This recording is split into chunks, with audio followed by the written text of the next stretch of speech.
Hello, ladies and gentlemen. Here is your daily dose of Dorfler. Yes, I think that's how I'm going to start off my videos every time now. Maybe even classes. I don't know. It's pretty awesome, I think. And anyway, today we are continuing our journey into stoichiometry. And today is the day that we see pretty much the last couple of chapters that we've covered come together in peace and harmony. Okay? We need to know how to set up and balance equations. We need to know how to convert from one substance mass to another substance's mass. And that's what we're going to really be focusing on today. It's something that is kind of new, but not really. And so I got another flow chart for you that can be found in your notes in your book. Okay, and I'll be showing it to you as we go throughout this lesson. But what we're doing today, we covered combustion analysis last week, the one where it takes like a whole page in order to get through. This one's not going to be as long, I promise you. Okay, so we are doing stoichiometric calculations. Okay, and so it is going to heavily rely on a balanced chemical equation. If you do not have a balanced chemical equation, you are not going to get the right answer right off the bat. Okay, so we've heard the term mole ratio before in our last couple of days that we've been doing this work.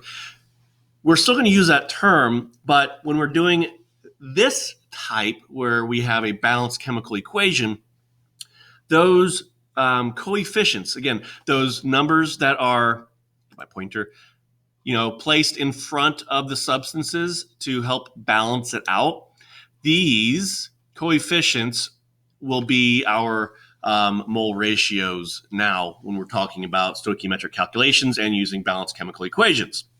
Okay, so we are going to just hop right into this after we take a peek at our flow chart here.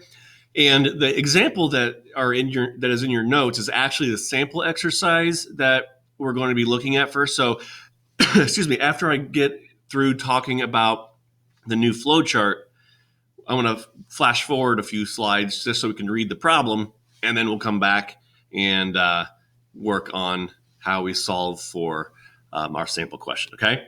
Anyway, here is our new flow chart, okay? Instead of a straight line, they made it in the shape of a U, but it doesn't matter, okay? You could make this into a straight line for all you care.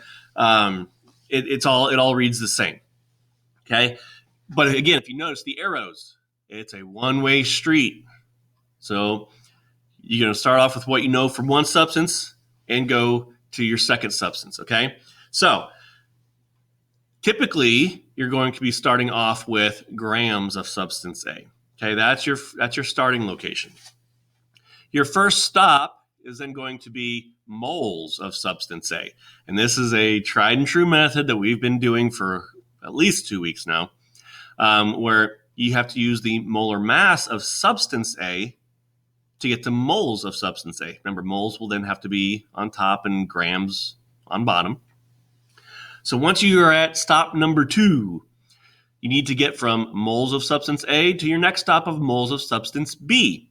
And so we do that by using the coefficients from these two substances from the balanced equation, making sure that the coefficients of B is on top and the coefficient of A is on bottom, because we need to have substance B in our next stop. That's why it goes in the top. So once you've used the coefficients from the balanced chemical equation to find out the moles of substance B, you then have one more step, and that is to use the molar mass of B to determine the grams of substance B. Again, using the molar mass, this time making sure the grams is on top. Now, again, you can start anywhere really from this first box or the second box. Okay, it doesn't really matter. Okay, as long as you know this information, you should be able to solve this information. Okay, relatively straightforward. Now, I'm going to go forward a few steps, like I said, our question at hand is we need to determine how many grams of water are produced. So the substance B is what we're solving for. So that's water. That's a product.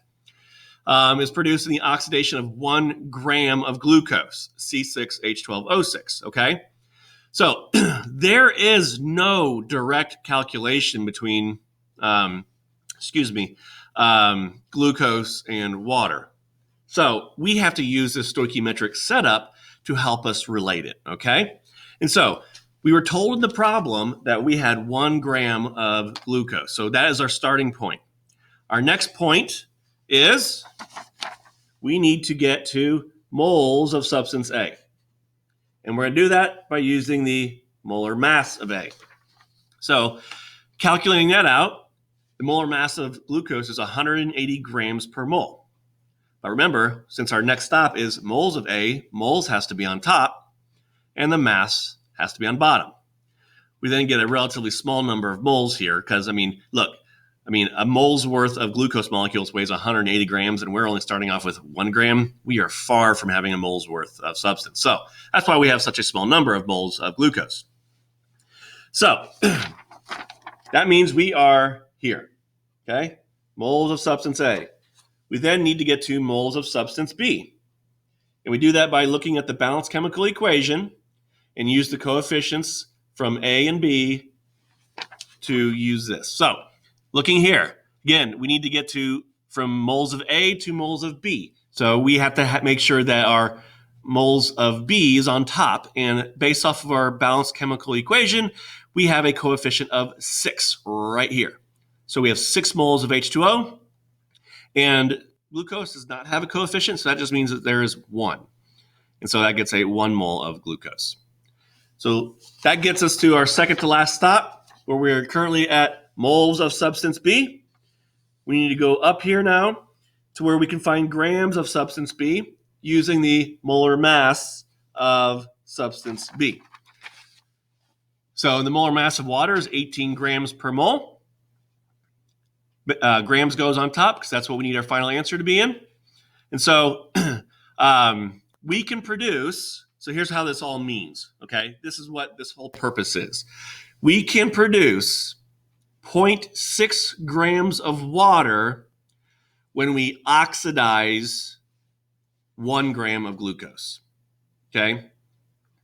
So again, it's pretty much almost like a combustion type situation, but that's why we have stoichiometric calculations. We can figure out theoretically and then compare it to experimentally what we get, but we can determine theoretically if we have X amount of reactant, we should be able to make X amount of product.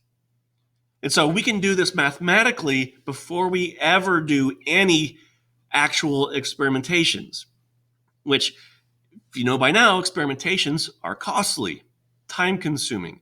So we can prioritize and legitimize and optimize, a lot of I's is there, our recipe, if you will. Okay, if we have this amount, we should be able to get this amount. Okay, if we need this particular amount of substance, how much do we need to start with? That's all part of this. Okay, and really, when you bake a cake, I always go back to that. If you ever notice, most everything is measured out because they know exactly how much you're going to get in return. Stay smart. Okay, so let's look at a problem here that we have to solve. Okay, down here at the practice exercise. Okay, the decomposition of potassium chlorate, which has a formula of KClO3, is sometimes used to prepare small amounts of O2 in the laboratory. Book was kind enough to give us the balanced chemical equation. This time, they're not always going to be that kind. That is why, again, I put such emphasis on being able to create formulas and balance chemical equations. And that's all coming together now. Anyway, so we have the balanced chemical equation seen here. We're going to refer to that throughout. Okay.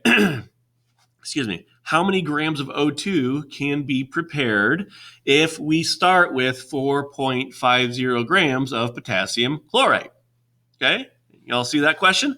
Now, again, before I even get into this, I'm just going to reiterate that at any time during the setup and calculations that you feel that you want to pause the video in order to attempt it yourself, but by all means. But I'm only going to have short pauses in between my solving of this.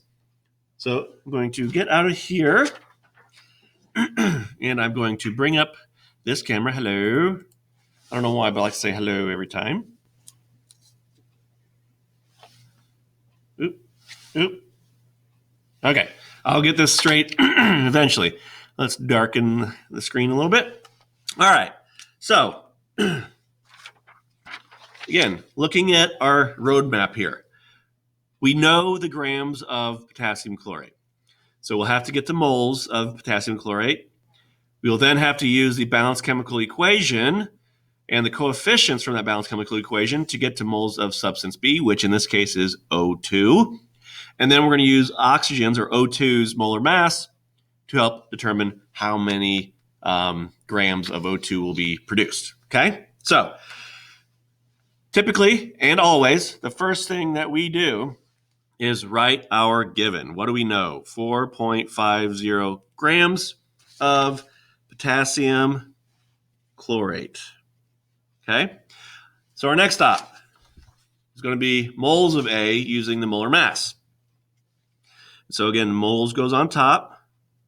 Now, if you want to pause here and calculate potassium chlorate yourself, that is fine.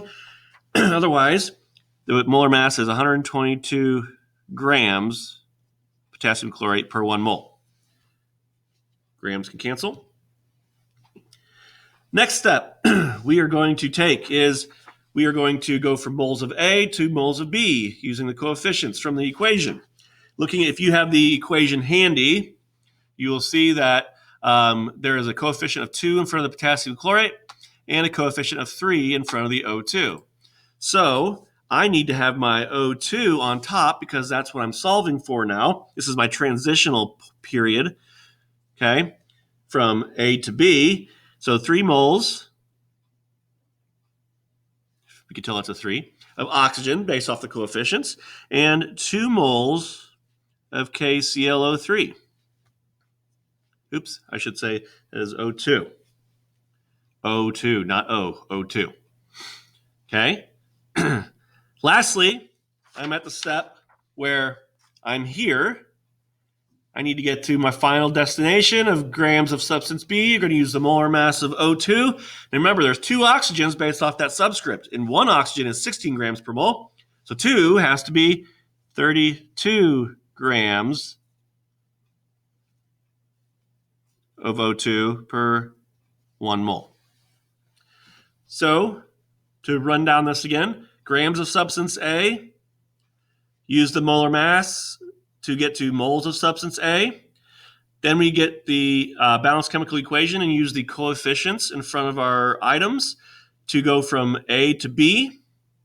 And then lastly, we use the molar mass of substance B to get our grams. Again, moles cancel, leaving us with grams. And so when you multiply this and divide where need be, you get 1.77 grams of O2 produced. So yes, that is a very little amount of O2, which is what they said in the problem. Anyway, that's it. That's it for stoichiometric calculations. So I'm actually going to stop the video here in just a moment, but I do want to say something that over the next few days, we are going to be finishing out this chapter, finally. At some point about midweek or so, I am going to be posting a second video that is going to be me covering the lab that I had originally done. So, actually, let me get this back here for a second, okay, just so you can see me when I talk.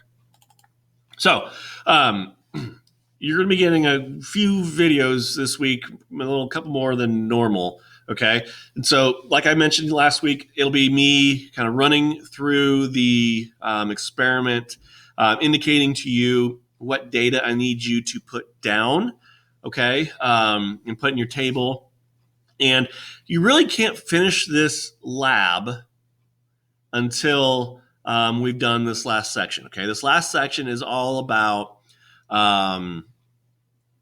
limiting reactants, okay? And a limiting reactant is really what reactant you have in a reaction that's going to run out first. So when you're the substance that runs out first, you are limiting the amount of product that can be produced because there's no more of you, therefore they can't produce any more end results. So over the next couple of days, we'll be spending some time on that, talking about theoretical yield, because the experiment that we're going to conduct is really all about stoichiometry and determining, what would be the limiting reactant, okay? So section 7 is kind of lengthy. There's about 3 sample problems that we're probably going to focus on. So just be aware of that. I'll probably split the video up into 2 days just to give us a break. But at some point, I will also, towards the end of the week, I will also be posting the chapter 3.4 to 3.7 super quiz review. Okay. It's a PowerPoint review. It'll just be me kind of going over each question, showing you how to solve it. Okay. It might be somewhat of a lengthy video because there's a lot of problems in the second half of the chapter. But then by the end of the week, I will also be posting your super quiz.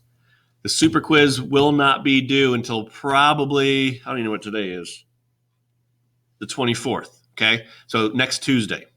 So you're going to have some time to work on it. But make sure that when you work on it, you don't exit out, okay? Because it's going to be a one-time deal only. So you have to finish it in that one setting. Anyway, pay attention to Classroom and Planbook. You'll be seeing things come up from me throughout the week. And then we'll just kind of see where we are after Thanksgiving. So until later, this has been your daily dose of Adorflora. Bye-bye now.